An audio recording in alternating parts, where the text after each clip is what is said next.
வணக்க மக்களே, யூடியூப் ஃபேமிலிக்கு தங்களை வரவேற்பதில் பெருமகிழ்ச்சியும் பேரானந்தமும் பெறுகின்றோம்.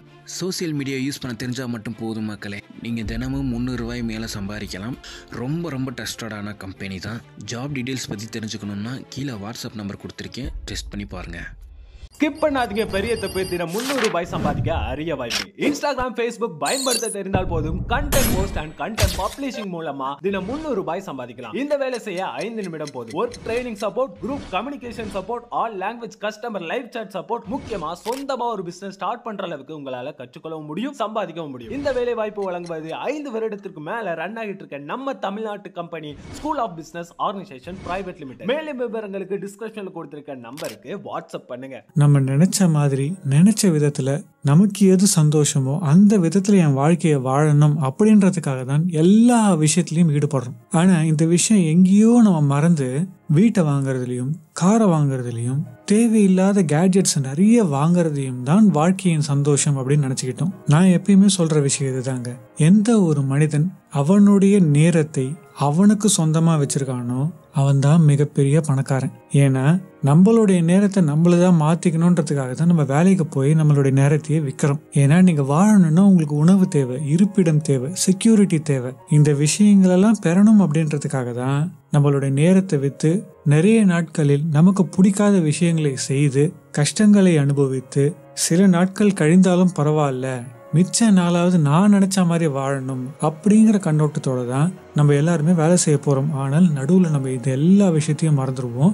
கண்ணுக்கு பலன்னு தெரியக்கூடிய காரு, வீடு போன்ற விஷயங்கள் தான் வாழ்க்கையில ரொம்ப முக்கியமான விஷயம். பேரு, புகழ், 4 பேர் நம்மளை பத்தி என்ன நினைக்கிறாங்க, இதெல்லாம் தான் வாழ்க்கையில ரொம்ப முக்கியமான விஷயம் அப்படின்னு நினைச்சு கடைசியா நம்மளோட வாழ்க்கையை நம்மளே நிறைய நேரங்கள்ல இழந்துடுறோம். இதை சொல்லும் போது நிறைய பேருடைய மனசுல அதை ஏத்துக்க முடியாதுங்க. நான் என்ன சொல்றேன் அப்படின்னா, மற்ற எல்லா விஷயத்தையும் நீங்க வாங்கலாம். காரு, வீடு, மற்ற என்னென்ன விஷயங்கள்லாம் உங்களுக்கு தேவைப்படுதோ அத்தனை விஷயங்களையும் நீங்க செலவு செய்யலாம். ஆனால் அதுக்கு பெரும்பாலான உங்களோட வாழ்க்கையையோ இல்ல மன நிம்மதியையோ அடமானம் வைத்து அதை வாங்கினீங்க அப்படின்னா அதுல இருந்து கிடைக்கக்கூடிய சந்தோஷம் ரொம்ப கம்மியா தான் இருக்கும். நிறைய பேருக்கு இந்த வாடகை அப்படின்ற வார்த்தையை பார்த்தாலே வெறுப்பு வரும். நம்ம ரஜினி சார் ஒரு படத்துல சொல்ற மாதிரி நம்ம உயிரே வாடகைக்கு தான் இருக்கு. ரொம்ப பிலாசபிக்கலாலாம் சொல்லலைங்க, இதுதான் நிதர்சனம். நிறைய நாட்கள்ல நிறைய விஷயங்களை வாடகைக்கு வாங்குறது மூலமா ஒண்ணு நமக்கு அந்த விஷயம் நிஜமாவே பிடிச்சிருக்கா இல்லையான்றதும் தெரியும். நிறைய நாட்கள்ல அது ஃபைனான்சியலா பண அளவிலும் சீப்பரா கூட இருக்குங்க. உங்களுக்கு நிறைய கணக்குகளை போட்டு உங்களோட மனசை குழப்ப வேண்டியது என்னுடைய வேலை கிடையாது. அதனால நான் என்ன சொல்லுவேன் அப்படின்னா, உங்களுக்கு வழியை மட்டும் சொல்றேன். நீங்க எந்த வீடு, எந்த கார், எதை வாங்க போறீங்க அப்படின்னாலும் சரி, அதை அன்னைக்கு வாடகைக்கு எடுக்கிறதுக்கு எவ்வளவு ஆகுது, அதை சொந்தமா வாங்கணும்னா எவ்வளவு ஆகுது, இந்த 2 அமௌண்ட் மட்டும் உங்களுக்கு தெரிஞ்சதுன்னா போதுங்க. சும்மா கூகுள்ல போய் தேடுங்க, வீட்டை வாங்கலாமா இல்ல வாடகைக்கு எடுக்கலாமா அப்படின்னு தேடுங்க. உங்களுக்கு சில வெப்சைட் வரும், அதுல கால்குலேஷன்ஸ் இருக்கும். 2 அமௌண்ட் மட்டும் நீங்க போடுங்க. வாங்குறது பெட்டரா இல்ல ரெண்ட்டுக்கு எடுக்கிறது பெட்டரா அப்படின்றது ஈஸியா தெரிஞ்சிடும். வீட்டையோ காரையோ வாடகைக்கு எடுக்கிறதுனால நமக்கு ஃப்ரீடம் அப்படிங்கறதும் நிறைய கிடைக்குங்க. ஒரு வீடு பிடிக்கலன்னா வேகமா மாத்திட்டு போக முடியும், கார் பிடிக்கலன்னா ஈஸியா மாத்திட்டு போக முடியும். ஏன்னா நம்ம அதை சொந்தத்துக்கு வாங்கல, வாடகைக்கு தான் எடுத்திருக்கோம். இதை ஒரு மைண்ட் செட்டா அடாப்ட் பண்ணிக்க ட்ரை பண்ணுங்க. சுதந்திரத்தை மட்டும் வச்சுப்போம், மற்ற எல்லாமே எனக்கு தேவையில்லாத விஷயங்கள் தான். இருந்தா சந்தோஷம், இல்லாட்டா கவலை இல்லை. ஆனா என்னுடைய மன நிம்மதியும் சந்தோஷமும் சுதந்திரமும் தான் முக்கியம் அப்படின்ற மென்டாலிட்டியோட வாழ ஆரம்பிச்சிங்க அப்படின்னா வாழ்க்கையே ரொம்ப ஈஸியாகுங்க. இந்த பணம் அப்படிங்கிறது ஒரு கருவியா மட்டும் தெரியும், அது மேல உங்களுக்கு எமோஷன் இருக்காது.